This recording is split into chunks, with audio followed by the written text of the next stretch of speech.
Cool, cool. All right, welcome everybody to the Reality or Not podcast with your homie Big Ed, King of Detroit, Williams. How you doing today, Ed? I'm all right, man. What about you, man? I can't Doing pretty complain. good. Doing pretty good, man. Energy up. A little tired, but you always got to figure out where to find the next bit of energy. Uh, jump right Sounds into so it. inspirational. You say what? Sounds so inspirational. Hey man, shoot, wake up every day. I'll be tired. I don't feel like doing nothing. I don't feel like working for nobody. But I'm not Dame yet, where everybody's a boss. I think I do all right for myself, but I can't make money out of nothing. So I got you. cool, cool. All right, well, we go jump right into it. One of these topics I just added, you may not have seen it, 'cause I literally just added maybe about 15 minutes ago, but it's a straightforward topic. I don't think it's nothing crazy. But another reason I'm asking is I just came from the barber not too long ago. But how do you feel about tipping service people? Like, so say for instance, within restaurants or within um, service industry such as a barber or someone that does your yard, etc. Like, how do you feel about that? Because I always got like mixed feelings between it, just because it depends on, at least for me, the level of tipping that I'm doing, and then what you're doing for me. Right. And am I paying for a service, or am I paying for a service to be able to throw something on top of it? So what's your take on that? I mean, I don't really mind it. I think I tip my barber. Sometimes if somebody's doing some yard work for me, I might tip them, but it really depends on if I feel like they've maybe done a little bit more. Like I think a guy that's come over for me over the past couple of years and done things for me, like he'll start off with only being doing one thing, but then he'll do a couple other things, and he Mm-hmm. won't change the price. So I'll tip him. But if you come over, the one thing, like as far as yard work for me, I have a big yard, so I ask you what you're gonna charge, and Mm-hmm. if you, I tell you to make sure you take a look at the yard, and you can tell me what you want to pay. I mean, charge, and I agree to it or I don't agree to it. If we agree on it, then I really don't feel necessarily obligated to tip that person. Mm-hmm. Um, Yeah, it's a number. It's a number y'all agreed on. It's yeah, That's like a yeah, contract, right? Like if you go work for the company that you work for, and they say, well, do you want to work for um $30,000 a year, or do you want to work for $130,000 a year? If you agree to that $30,000 a year, there shouldn't be much to expect outside of that 30,000. But yeah, that right, yard yeah, work thing is a thing. I had a situation where when I first moved into my house, where a guy was like, "Hey, I was looking for somebody to cut down some trees in the back," and the guy, I got some quotes before, and I just didn't like the quotes. The quotes were around like $800-900, and then one guy came and he was like, "Well, I'll just do $400." So I'm like, "Okay, cool. This is perfect. This is half of what I'm right, seeing as far as the numbers." So I'm like, I'm not tripping.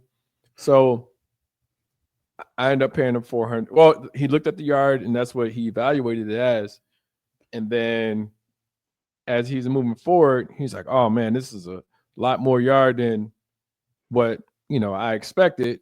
And I'm like, "Well, you looked at it. It wasn't, yeah, that happens. I twisted your arm to say, hey, I only got $400. What you gonna do?" You know. Right, But even on top of that, after he said, and I kind of thought about it, and I'm like, well, I had expected 800 plus. I wanted less, but that was the number right, that kept popping up. So I was like, well, how about this? I told him, I was like, well, how about I give you an extra 100, just to you know knock it out and be able to get the job done, because he was probably only maybe halfway done, maybe I would say 50-60% done. right. I gave him that extra 100. That nigga didn't come back. You know what I'm saying? And Yeah, I was trying yeah, to do him a service, and this is where, like, sometimes with service, I mean, you pay for what you get, right? But at the same time, I'm looking at it as I paid him up front, because I'm like, hell, this is a deal. I don't want to miss out. on being able to, keep him committed to doing my yard. But then I end up Right. throwing him some extra money on top of it, and he still, he played me. Like, he didn't finish what Yeah. he had committed to. So there's little stuff like that. Then I always think about too, like even with restaurants and stuff like that, because I don't mind tipping. I think it's kind of it is an American culture to tip, Right. but if somebody, like one thing I know, like being like traveling overseas and seeing all of these other places where some places won't even allow you to tip just because that's not a part of their nature. Like, how do Right. you feel if you're in, say for instance, you're in a restaurant, right? And they say, well, automatic, because when this, it don't sit well with me. It's okay because I tipped that anyway, or I tip more than that. But when they automatically add the gratuity to the receipt, like how do you feel about that? Even if it's not a 6-person and up table, but just adding a gratuity automatically, even if it's just you frequenting the place by yourself. Like, how do you feel about that? I mean, if you automatically add the gratuity, then you probably really gotta go above and beyond for me to go above that, because now if the gratuity is typically when they add it in it's 18%. Now if I say I wanted to do 25%, now I gotta figure out the other 7%. Now I'm not doing that. You want to add the gratuity in, then we essentially entered into a contract that this is what you're gonna tip on the 18%. Now of course if somebody I Mhm. feel like goes above and beyond, because typically my standard for tipping is I'll typically start you at 20%. And then from there you can Same either here. work your way up or down.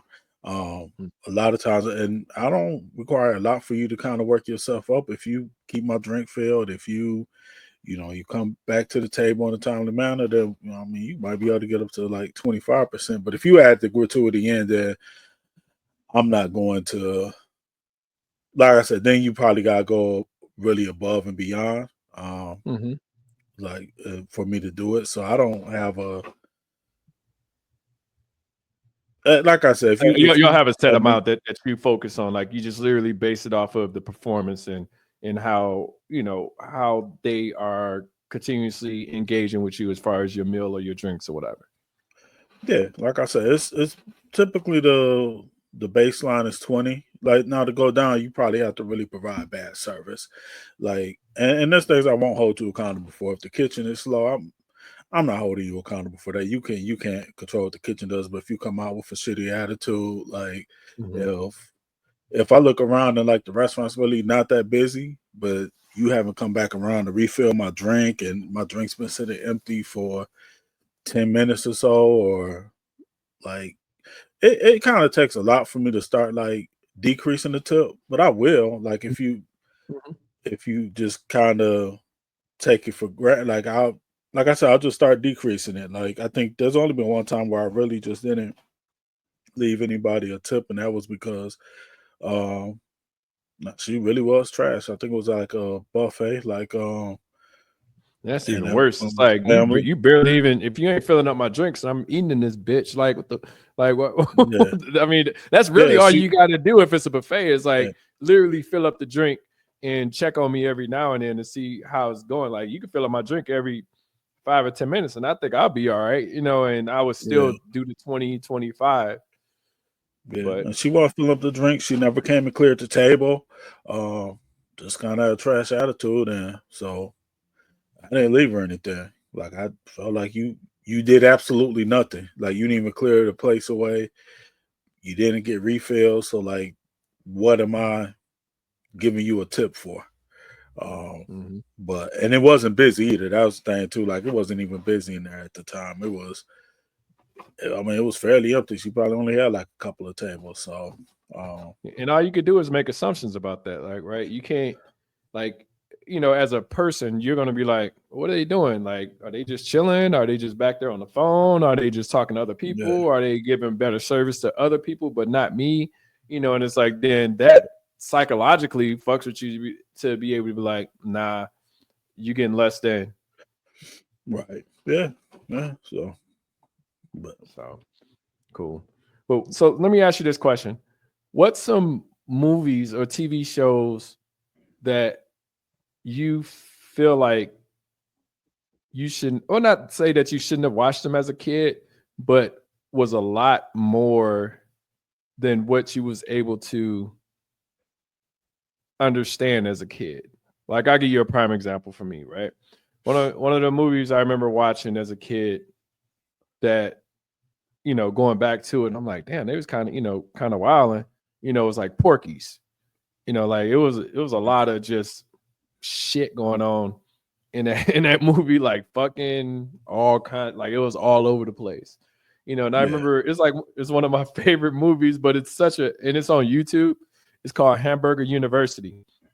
And like I don't remember it being a huge movie, but I remember watching it, and I just remember it was a scene where it was a she might have been a teacher, or she was the teacher's wife or something like that. But the guy came into the restaurant, and the teacher saw him, or one of the kids that she liked jumped under the table with the other friend, so the teacher didn't see him. And then while he's under the table, he starts eating her out and fingering her. And it's like, but I didn't know what the fuck. Like, I mean, all I knew was it was a pussy down there, and like, but I'm saying like it wasn't like, it was that transparent to me as a kid what they was doing. I knew they was doing something, but I didn't know what the hell was going on down there. But like, I was probably 7 or 8, years old at the time, probably even younger. But I just remember that movie vividly. I was like, damn, they was doing something under the table, but shit, and nigga, like I didn't know, So, but like, what's something? I mean, it doesn't have to necessarily be like the 80s, because you got Revenge of the Nerds. You got like even Coming to America. One of the things that threw me off, I didn't realize it until I got a little older, was when she says the royal penis is clean, Your Highness, but like she's under the water, right? She's under the water, and then you see him go like, and it's like, was Eddie busting a nut at that point? Like, what was the the premise behind him? Like that side is like, it only opens your mind up to interpretation as you get a little older, and you start to see little things like that. Like as a kid, I was just like, maybe she's just wiping that dick like a motherfucker and shit. Like that's all I could think about. And I don't think it even clicked to me until I think I was listening to the Luda album. It was like, was that Chicken and Beer? I think it was. And it had that same, it was like the royal penis is clean, Your Highness. He'd be like, thank you, king shit, or something like that. And, and then I went back and watched it. I was like, he was busting a nut, but so to take it off of me a little bit, what's some movies that stick out to you, that, or TV shows or anything like that stick out to you that you like, well, maybe I shouldn't have been watching that as a kid? Like what's something that you can think of?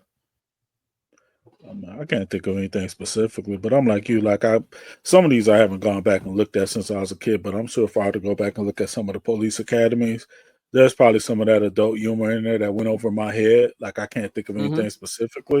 Now I know when I was a kid, like, I mean, they ain't got to be as a kid. It could be as a nigga, like Oz, like Oz is something like even us being that, I want to say Oz came out, was it 99 or 2000? Like you said as far as something that we shouldn't have been watching.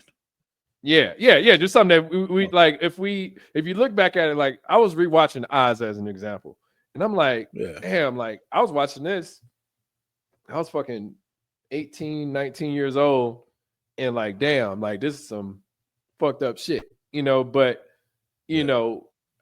think watching it now, I think not to say that I necessarily understand the jail or prison culture, but that was something that I own every season of Eyes on DVD, you know what I'm saying? And watching it now, I still, it probably got bad after, I think it's like after maybe season 4, when I think they split that one up into 2 parts. It was either season 4 or season 5, I can't remember. But I just remember thinking, I was like, damn, it's a lot going on in this show that I couldn't, I was just watching it for the entertainment aspect of it, but I remember one time, and my mom was a prison guard. And one time I was just watching, and she was like, why are you watching this? And I was like, I don't know. I just find the entertainment. Like I like Adebisi, you know, I like characters on the show that, you know, were pretty interesting. So just anything like that. It ain't got to be like anything specific that I mean, because Police Academy was terrible. They was fucking the Police Academy shit. I mean, honestly, you know, watching shit like Ron Delirious, you know what I'm saying, and going back watching them as adults as I was as a kid, because I was a huge Eddie Murphy fan. So watching it as a kid, I was more, you know, I was just more in tune to it being Eddie Murphy. But then watching it as adults, I was like, damn, like, because Eddie Murphy was only, I think he was maybe 21. He was around, he was early 20s when he like after he shot both of them. So he was talking about stuff that, you know, an 18 to 25-year-old would know about, or even, you know, even older. So but like, but what about you? Like, what's some things that stick out the most to you if it did or not? Probably the only thing that really sticks out is me watching The Color Purple when I was mad young. And I've never watched The Color Purple as an adult, but I know you hear things like, I know there's things that went over my head in Color the Purple because I was a kid when I first watched it. Like, I want to say, I think my mom took us to the theater to go see it because I think she really wanted to see it. And so I know that there's a lot of, like, I don't think like I picked up on, like, I think it was Suge and whoever Whoopi Goldberg's character was, like them having a lesbian relationship. Like, I think the probably abuse that Mr. was just putting her through and all that. Like, there's things, like I said, I've always said I want to go back and look at it now that I'm an adult, but then I forget that I want to go back and look at it. But that's probably the one that sticks out to me the most. Color Purple for me was more funny or more entertaining rather than actually, you know, thinking about the whole situation. It's like, oh, Celie, you shoulder is ugly, or you know, her dropping the pee in the lemonade, or hell, even you know, Oprah Winfrey, you know, not hitting that she hit the lady, she hit the dude or whatever, but you know, Harpo. she got out of well, no, not the Harpo part, but when she hit the white dude and got and ended up having to work for that white lady or whatever after she went to jail and stuff. It was kind of like, it was, you know, that I hate to say it, but as a kid, it was just like, you know, it was sad once she got out, you know, once she finished working for the white lady. But you know, it was just crazy that you know, that it was more entertaining part of it versus like the actual, you know, it being a tough situation. So no, that makes sense. Like I said, I think there probably will be some things that, like, I didn't completely understand that, like, probably just from my sense of humor, I would probably see as funny, but I think I'll watch it today and also recognize, like, that some of this was probably actually meant to be serious and things of that nature. But I might go back and watch it one day. I just get caught up with having to watch so many other things that, like, I feel like it is a heavy movie. I don't know that I really want to sit through it all the time. You know, it's like watching Passion of the Christ again, bro. Like, you know, I mean, it's just, you know, if you watch it, you watch it. I mean, I always say protect your energy. Like, if it's a movie that you feel like is going to, you know, I don't believe in, like, I saw 12 Years a Slave. It's like, well, I don't really feel like I need to go and I mean, I did watch that a little bit because it came out 2000s, 2010, somewhere around there. But that's something I don't need to rewatch ever again. I mean, you know. Yeah. So, but let me ask you. Oh, and then another part too. With I'm glad you brought up Color Purple. I don't know if you remember when her sister was trying to go to school, and then Mister was messing with her, and she was just like, I just want to go to school. I just want to go to school, you know, and you know, then she's just walking, and then like he's doing all this shit and and then next thing you know, he disappears, and we're like, oh shit, nigga disappeared, you know, like You know, it was Yeah. entertainment part of it, but then after that, like nigga was trying to like rape her and shit. Was like, bro, like, you know, it went from 0 to 60 real quick, you know, from entertainment Right. to heavy shit, you know. So Gotcha. it's little things like that plays its part in that movie. And I never read the book, and I'm not sure how, you know, how deep they went with that, but I know that they did go a little bit deeper, as you said, with Silly and old girl's relationship. But Right. Yeah. Gotcha. so, all right, let me ask you this question. You know, and I know you're a Game of Thrones fan. If you was put into a house, what house would you prefer to be in? Just off the Based off top, of probably what you seen season 1 through 8, you saw House of the Targaryens, hindsight 2020. Which house would you be a part of, or would you? I guess which house would you, so it could be a two-part question. Which house would you want to be a part of, and then how successful do you think you would have been in that house?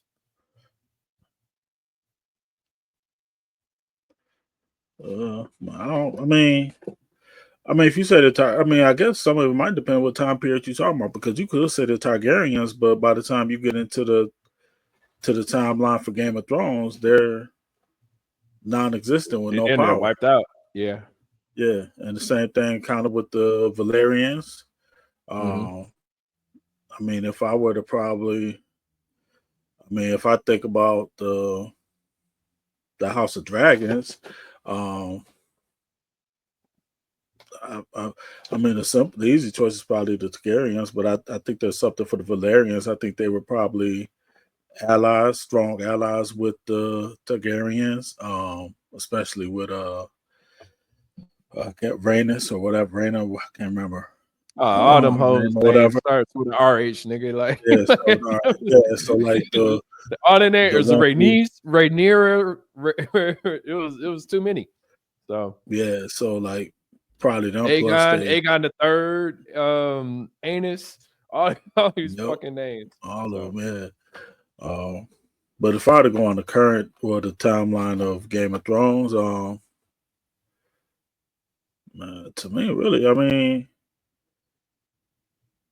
mean, if you just want to fly under the radar, you probably choose. I mean, it feels like it's either the Lannisters or Starks that you choose between. I guess the other ones you choose, but you choose because I mean, maybe you just don't want to be that powerful, because if you the Starks, you got to go through all that time of basically pain, lost. seeing your Yeah, bloodline lost. like Nothing but loss. killed off. If you're the Lannisters, then you just gotta then you just say you say you're kind of psycho, like you Mm-hmm. just you're in a BDSM and incest. Like Mm-hmm. if you want to allow after that, then it's the houses that you don't even think you don't want to be House House Baratheon. Bolton. You want to be House Yeah, but Baratheon? like I mean, yeah, you don't want to be All them niggas known. got murked. Yeah, So you don't want to be House Bolton because mm-hmm. they're probably sicker than the Lannisters. Mm-hmm. Um, maybe you lie yourself. Now I can't think of a house. You don't want to be House Frey. Yeah, I'm trying to fuck think them about the little girl, who stood up. I'm trying to think what house she was in. I mean, you might Oh, want to work that house. what's the name of that I house? can't remember. I'll think of it in a minute, but yeah, I know what you're talking about. Yeah, maybe don't, because they like, as far as just like loyalty, they stayed loyal to the Starks. Like they didn't desert them in their time of need. Like if you look at it, like when you think about that scene, I think it's season 7 where she gives that speech, and man, all them houses like they dipped on House Stark, like in House Yep. Stark's time of need, and like they, Mormont. Mormont, yeah, like I mean, if I just had to go with like that's probably the house I would choose, just off of, because if you go with one of the major houses, to me, like I said, between Stark and Lannisters, then I'll probably go with the Starks. But like, man, like how successful you gonna be? Like, I mean, man, Yeah, I guess your success measuring your success in Howard Stark is if you just do you think you're gonna make it through without getting killed? Like, Yeah, because I mean, all of them had to go on the run to survive. Like, nigga. it If you wasn't for ever pay, that with Sansa. you ever say, nigga, if you ever really pay it, I mean, and you do, but really looking at it, like they hadn't been together. The Starks hadn't been together as a whole family from like season 1 to That first like dinner. season Yeah, 6, and it was literally the first episode. yeah, And then once John got shipped off, but it's yeah, like crazy. Like it was a scene where it's like John, Sansa, Bran is in his Norwegian wheelchair. You know what I'm yeah, saying? And Arya all walking by that tree, like outside, like they finally come together. And I'm like, and I thought, I'm like, damn, these niggas ain't seen each like they've seen. Like I remember Arya saw John while he was fighting up north. But right. you know, they said, well, you know, just go like they weren't able to communicate with each other. But they all kept Yep. like I remember when fuck. I mean, I thought he was whack anyway. But I remember when Recon was fucking and my man shot up with the arrow and shit and just killed him. Yeah. I'm like, God damn, Yep. you know, like that was his first sight of seeing his brother in like maybe I don't know what the age because it seemed like you know we see it every 2 years or however the amount Yeah. of time that the show ran, but you know it's years that have gone by that That they within them saw each time other. frames, and it's like, well, damn, I ain't seen him in 10 years, and Right. now he's running towards me. He's about to get shot with an arrow at the Battle of the Bastards. It's Yeah. just crazy to me. You know, so it's hard for me. Mhm. I love the Starks. I think the Starks are the more honorable group to go with. I would probably take the Lannisters just because I mean, You if I like was able incest? to you say what? Because you like incest? No, it ain't the incest thing. Oh, If you really look at it, and I feel like the showrunners knew what they was doing. Cersei and Jamie fucking fucked it up as far as my perceptions of the Starks of the Lannisters initially, because that was literally the only ones that was just like fucking each other, and damn near Tywin said stop doing it, you know, and these niggas kept fucking, you know. So it's just little things like that. I'm like Tywin. I mean, in Tywin supporting his family, you know, could have been looked at as evil, but he was just a wartime general. He just understood how to fight. Only thing I thought was fucked right. up with him was, you know, he fucked Tyrion's girl, and that kind of like, damn, bro, like you go just fuck somebody who you say he in love with, and you know he always fall in love with the hoes. So it's just like, bro, like, why would you hit that one, you know? But Right. Right. but they were the most consistent um group in my opinion to kind of not necessarily say stick together, but they I mean if it wasn't for a dragon, honestly, or any dragons in general, like you know the Lannisters would probably still Mm-hmm. be running shit. Like they were just not to say that they were smarter than the others, but they The just had more Republicans. control. Yeah, yeah. Yeah. They just had more control of everything in order to get Yeah. things done, you know, versus I mean, I guess you could attribute it to Republicans because, you know, because I everything that's mean, going on right now. they understand power, and they did what it took to maintain the power. Like when Mhm. Tywin, I think he orchestrates the Red Wedding. Like I think it's in the conversation he's had, I think with Tyrion. Like, and essentially his life, like you said, he's a wartime general. It was like kind of like an out of war thing. Like it's, do I wipe out my competition? Like do I violate the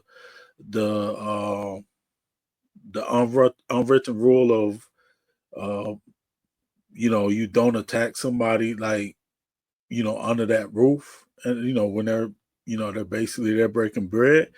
Do you just say forego that, violate that, kill off like Rob Stark, his mother, a good basically you cut off the head because now the war essentially ends. and so now you decrease the loss of lives on both sides. Like it was smart strategically.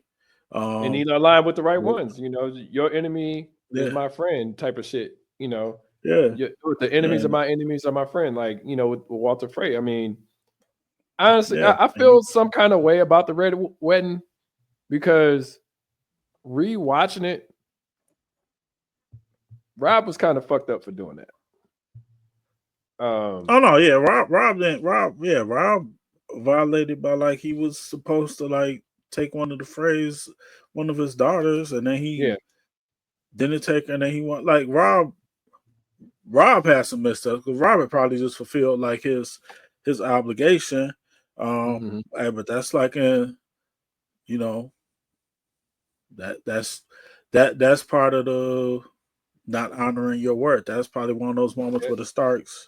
where Stark didn't like keep his word, and it cost And him. taking the enemy lightly.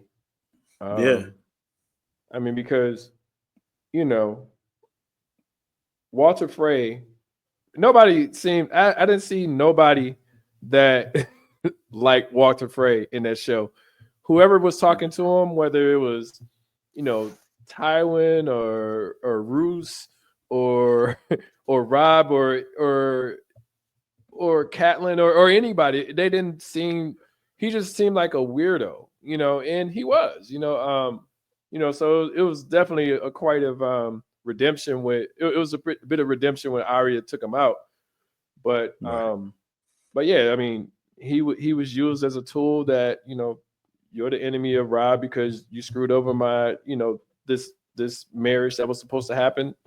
Um and Rob didn't seem to I won't say remorseful, but he didn't seem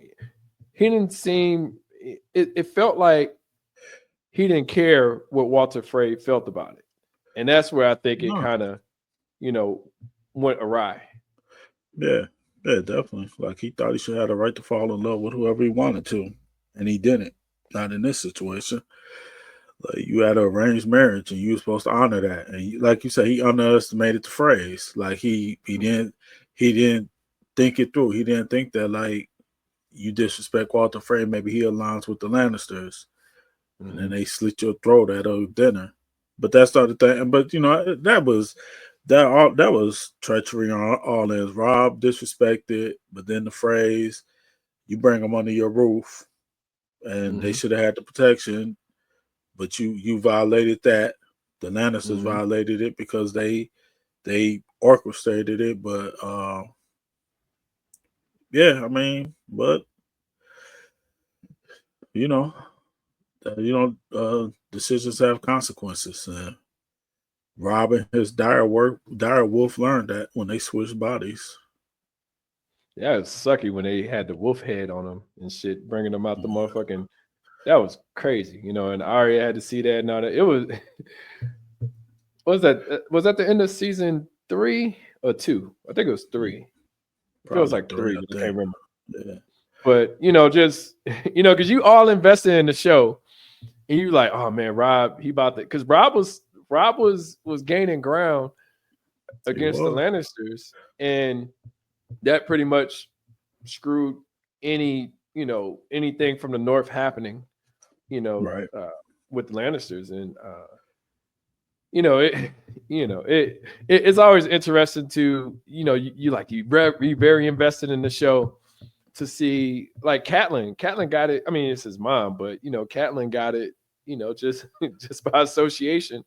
You know what I'm saying? Like, mom got to die too. All your crew got to die because they all Yep, showed up. yep, yeah, But that's true. Hey, well, yeah, yeah, let me go ask you this ahead. question. I'm gonna go ahead and pivot the conversation. How do you feel about nepotism in the NBA? Like, do you feel like that's? I mean, honestly, low key, I've only seen it with LeBron. I mean, of course, there's other players that are in the NBA that have a chance, or there were former players in the NBA that have current players in the NBA.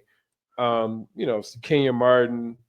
I don't know. I think Scottie Pippen still has a son in the league. Then you got Gary Payton Jr. which is another crazy story. That nigga got a son called Gary Payton Jr. and Gary Payton II.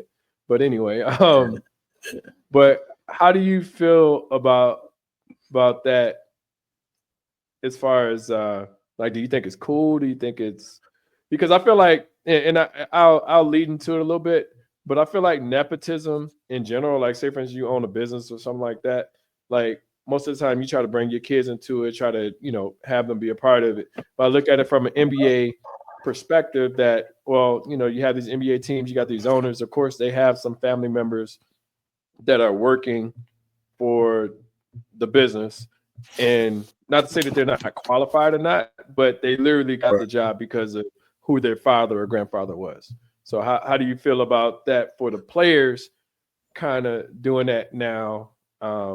Like I said, it's only one that I can think of. Well, I mean, you had there's LeBron. Giannis.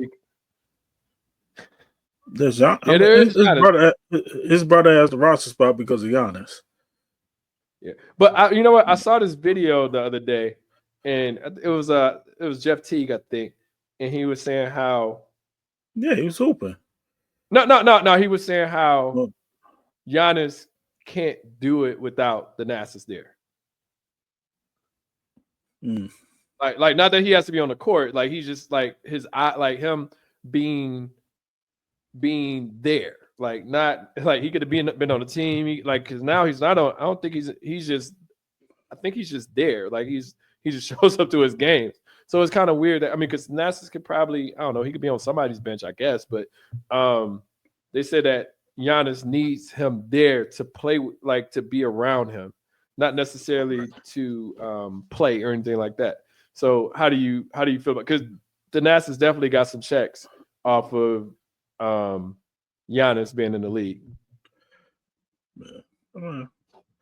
It don't matter to me. I mean, like I said, it's not like it happens frequently, and I think in the like, I didn't follow Bronny's. I don't follow Bronny's game. I don't know how he was. I know he had the heart condition. He had the one year at USC.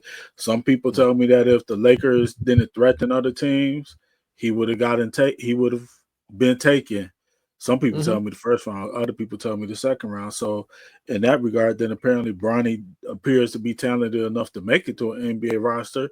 Nobody drafted him because the Lakers made the threat, and so be it. Now, granted, like if Bronny was LeBron, I mean, those threats would have been fruitless because teams would have been like, yeah, well, I don't care what you say. I'm gonna take him because he's a generational talent. But I think he got drafted second to last, 57, 56 pick, like 55th, but yeah.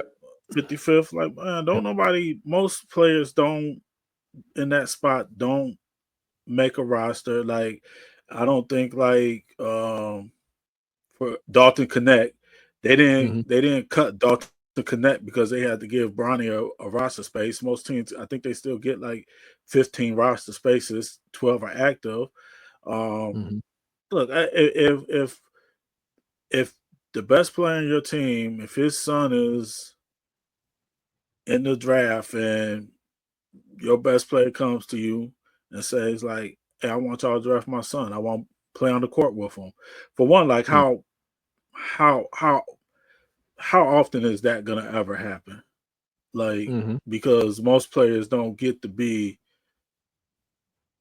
Nobody's LeBron. Nobody's playing at his level at 40 where they can still with now Luka is probably the best player on that team, but before that, like you would argue, you probably with Anthony Davis injuries, like LeBron for his Laker stretch, his Laker run has been the best player on that team.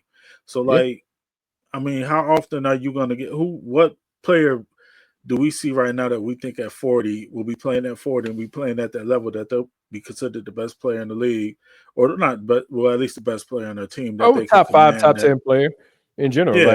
He should not be doing what he's. I mean, he's talented. Don't get me wrong. I mean, but no one would expect him to be doing what he's doing at that level. Yeah, so I don't think there's anything wrong for now. I didn't pay attention to what went on between him and Stephen A. Smith, and so I don't know what Stephen A. Smith. The only thing I'll say, like somebody was telling me about it, making me seem like that. if Stephen A. Smith was giving legitimate criticism about He Bronny's wasn't. game, He and wasn't. LeBron, okay, then see, No, yeah. no, So no. I don't Stephen A. know. Smith So said. Stephen A. Smith said, "You as a father need to stop it." You know what I'm saying? And that was kind of like where it kind of, stop what? it got a little bit awry. It's like, bro, like you talking to me as his pops. You ain't talking to me as a player in the league. You're not talking to Right. me as a teammate, or me being his teammate or anything like that. You're talking to me as it like Right. I'm controlling it. And there's some, like I said, the way that it was said is, in my opinion, what spiked LeBron. But Stephen A. didn't really. It's that situation where both sides could be right at the same time. It's right, like, okay, you called me out as a father, so I'm gonna check you on it. And Stephen A. is unique, where I think Stephen A. makes like comments, not even necessarily Stephen A. I think the analysts today, like they get a little bit more personal with their commentary, and like, and I think there's in some ways, and sometimes it's maybe surprising that some of them don't get checked more often.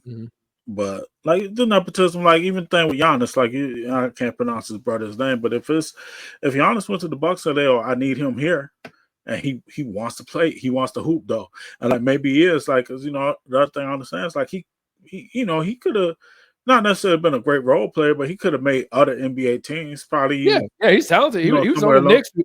So he was on the Knicks before before Giannis was even in the league. So I mean, he Yeah, was able so to get a roster spot. Like he just, I don't know, maybe yeah, they so just think that was like, we don't not necessarily need you. We need you on the sideline, but I don't know, hire him as a coach. yeah, Or some yeah. shoots. But maybe Giannis goes to him and he's like, now he's capable of getting an NBA roster spot on one of the other 29 teams. So no, I need y'all to give him a roster spot because because if he doesn't get a roster spot with us, he could get a roster spot with the Knicks or somebody else. But I want him with me. And if the Bucks say like, shit, okay. Like I don't think anything is wrong in that situation because once again, like I don't think like point out to me where his brother getting a roster spot like resulted in somebody else not getting a roster spot. Like they won a championship. Like tell me that they traded. Like if you tell me, okay, they had to trade Chris Middleton because they had to like make sure they Save a could spot for the pay. Nats. Yeah, then yeah, okay, I'd be like, okay, y'all tripping. Or you said like, hey, we couldn't make the trade for Dame because hey, that wouldn't work salary wise. Like, no, then yeah, then I'll be like, oh, okay, nepotism is bad. But like if these players are taking like a 14th or 15th roster spot, they're like, man, name your favorite team and tell me, like, I can't name. I well, part of the problem is I don't follow basketball as much as I used to, but I can't name somebody outside of like most of these teams' rotation. Like I was making an analogy about a coworker, um, and some things that are going on, and I basically said like, basically what I was trying to say is that like decisions were being made for like a scrub, as if a scrub was like LeBron or Luca. And I had to go look at the Lakers roster, and I just saw a name, Christian Kokolo, and that was the name I chose. I had no idea who this dude was. I don't know where he went to college. I don't know what he does. Like all that to say is like every team, if you were to look at every team's roster, there's going to be like when you get to the last 3-4 names, most of us aren't going to know unless you're just really into hoops and you God, just know everybody. God, you just mentioned it. Christian Kokolo. I've never heard of that dude ever in my life. I don't know how much he makes. I don't know where he came out of school. I don't know anything about him. Only reason we know Bronny James is because he's associated with LeBron. Now, you say talent, he's talented to make the league, in my opinion. But Right. If I put it like this, if Bronny was drafted with the 5th pick, and honestly, I probably can't tell you the top 5, top 10 picks this year. and I follow No. basketball heavily. And I don't follow it as much as I used to, but I follow it a lot still. And I can't tell you some of these players on these because with the mix of the G League and stuff like that, it's hard to tell. Like the twin brothers, one of them play for Detroit, the other one play for Houston. I was looking up their history, and I was like, damn, okay, no college, only prep. Like they went to a high school prep, and then they went to the G League, and then they got drafted by both of the teams. Like I had no visibility on these players, and it's not like they were, they weren't like Cooper or anything like that, where they were highly touted out of high school. These were they were talented, they were 4-star players, but they weren't players that was on my radar. So when they get drafted in the league, and only reason why, honestly, I know that they're twins was because it was a video that came out and they were doing the announcements, for Detroit. Oh yeah. And he was like, no, that's him, because they had the light shining, amen, or whatever.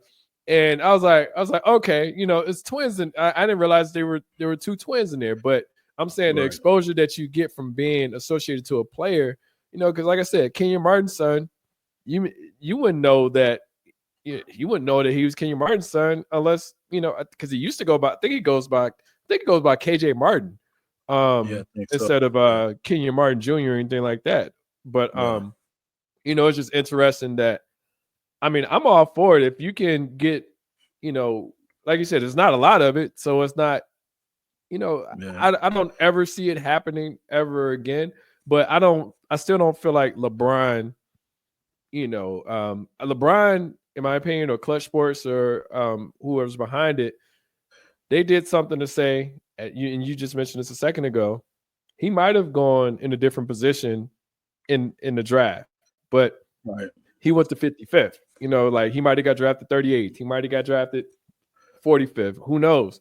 But they shut it down and said, we're just going to draft him at this spot and keep it moving. And in my opinion, and I could be totally wrong, but essentially they were paying him like the position that he got drafted. So I would figure that they're paying him like he's a second rounder, but giving him guaranteed money. So I didn't see no problem with it, so. Nah, as much money they got. And I know we got to wrap up soon, but I think to what you were saying about KJ Martin, I just want to say, like, I think, and this is just showing love to the man I hate, Scottie Pippen.